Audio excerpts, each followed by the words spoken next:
రాజకీయాల్లో విలువలు సన్నగిలిపోతున్నాయి. గౌరవం ఇచ్చిపుచ్చుకోవాలనే పద్ధతి పక్కకు పోతోంది. వ్యక్తిగత సంబోధనలు పెరిగిపోతున్నాయి. జగన్ను పులివెందుల ఎమ్మెల్యే అని టీడీపీ మంత్రులంటే వైసీపీ నేతలకు కోపం వస్తోంది. అదే సమయంలో కూటమి మంత్రులను ఫ్యాన్ పార్టీ నేతలు ఆయా నియోజకవర్గాల శాసన సభ్యులుగా సంబోధించడం ఇప్పుడు వివాదాస్పదమవుతోంది. ఉన్నదంటే ఉలికెందుకు అని కూటమితో పాటు వైసీపీ నేతలు అంటున్నారు. అలాంటప్పుడు వివాదం ఎందుకు అంటే ఉలుకు పలుకు ఉండదు. జగన్ను పులివెందుల ఎమ్మెల్యే అని సంబోధించడాన్ని ఫ్యాన్ పార్టీ నేతలు తట్టుకోలేకపోతున్నారా? ఇలా ర్యాగింగ్ చేయడాన్ని సహించలేకపోతున్నారా? అందుకేనా ఉమ్మడి విశాఖ ఫ్యాన్ పార్టీ నేతలు అసహనానికి గురవుతున్నారా? ఈ నేపథ్యంలోనే కూటమి మంత్రులను నియోజకవర్గాల ఎమ్మెల్యేలుగా ఫ్యాన్ పార్టీ నేతలు పిలవడాన్ని అమాత్యులు అగౌరవంగా భావిస్తున్నారా? మంచి మర్యాద లేదంటూ ఒకరినొకరు ఎంచుకుంటున్నారా? Was this interesting story?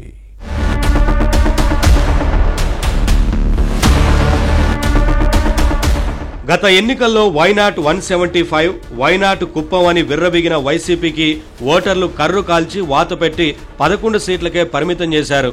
ప్రతిపక్ష హోదా కూడా దక్కలేదు. దీంతో అప్పటి నుంచి టీడీపీ నేతలు, మంత్రులు జగన్ను పులివెందుల ఎమ్మెల్యే అంటూ ర్యాగింగ్ చేస్తున్నారు. ఈ విధంగా సంబోధించడాన్ని ఫ్యాన్ పార్టీ నేతలు సహించలేకపోతున్నారు. కూరలో కరివేపాకులా తీసేస్తున్నారు. కనీసం గౌరవం, గుర్తింపు, విలువ ఇవ్వకుండా చూస్తున్నారంటూ రుసరుసలాడుతున్నారు. తమ అధ్యక్షుడికి ప్రతిపక్ష హోదా లేకపోయినంత మాత్రాన పులివెందుల ఎమ్మెల్యేగా పిలవడం ఏంటని కసుబుసులాడుతున్నారు. కనీసం మాజీ ముఖ్యమంత్రిగా సంబోధించినా సరిపోతుంది, అప్పుడు గౌరవం ఉంటుంది కదా అని ప్రశ్నిస్తున్నారు. కానీ విలువ లేకుండా చేసుకున్నది జగనే కదా అన్నది కూటమి నేతల మాట. తొలుత టీడీపీ నేతలు, మంత్రులు జగన్ను పులివెందుల ఎమ్మెల్యే అంటూ పిలిచినప్పుడు ఫ్యాన్ పార్టీ నేతలు కామ్గానే ఉన్నారు. ఆ తర్వాత దీనిని తీవ్రతరం చేయడంతో వైసీపీ నేతలకు కోపం నషాలానికి అంటుతోంది.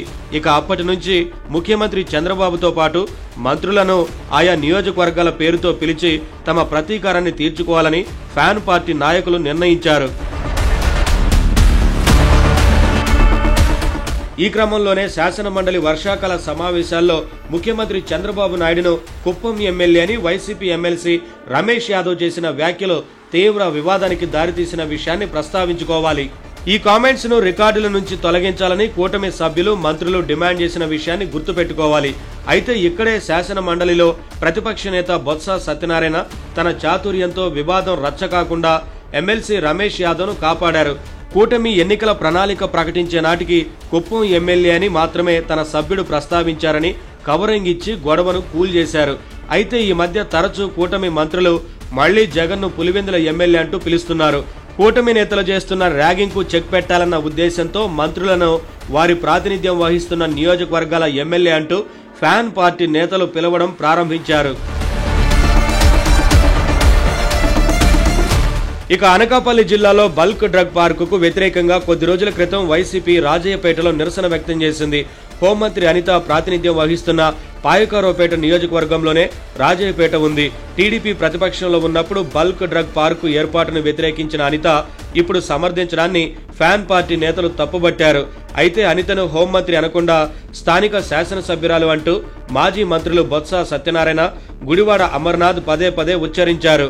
అంతేకాదు ఏమాత్రం అవకాశం దొరికినా గుడివాడ అమర్నాథ్ అయితే హోంమంత్రి అనితను స్థానిక శాసనసభ్యురాలు లేదా పాయకారావుపేట ఎమ్మెల్యే అని పిలుస్తున్నారు.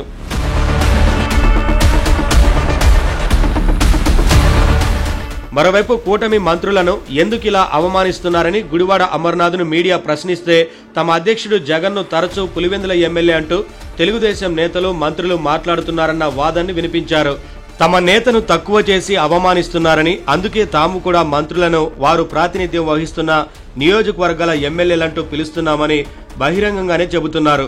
జగన్ను టీడీపీ నేతలు గౌరవిస్తే తాము హుందాగా మాట్లాడతామని, గివ్ రెస్పెక్ట్ టేక్ రెస్పెక్ట్ పాలసీని ఫాలో అవుతామని చెబుతున్నారు. గౌరవం ఇచ్చి పుచ్చుకోవాలన్నదే తమ విధానమన్న వాదాన్ని వినిపిస్తున్నారు. తాము కూడా మంత్రులను వారి నియోజకవర్గాల శాసనసభ్యులుగానే పిలుస్తామని ఘంటాపదంగా చెబుతున్నారు. ఈ విషయంలో ఎన్డీఏ కూటమి, వైసీపీ నేతల వైఖరి ఎప్పటికి మారుతుందో, ఈ గొడవ ఎప్పుడు సద్దుమణుగుతుందో చూడాలి.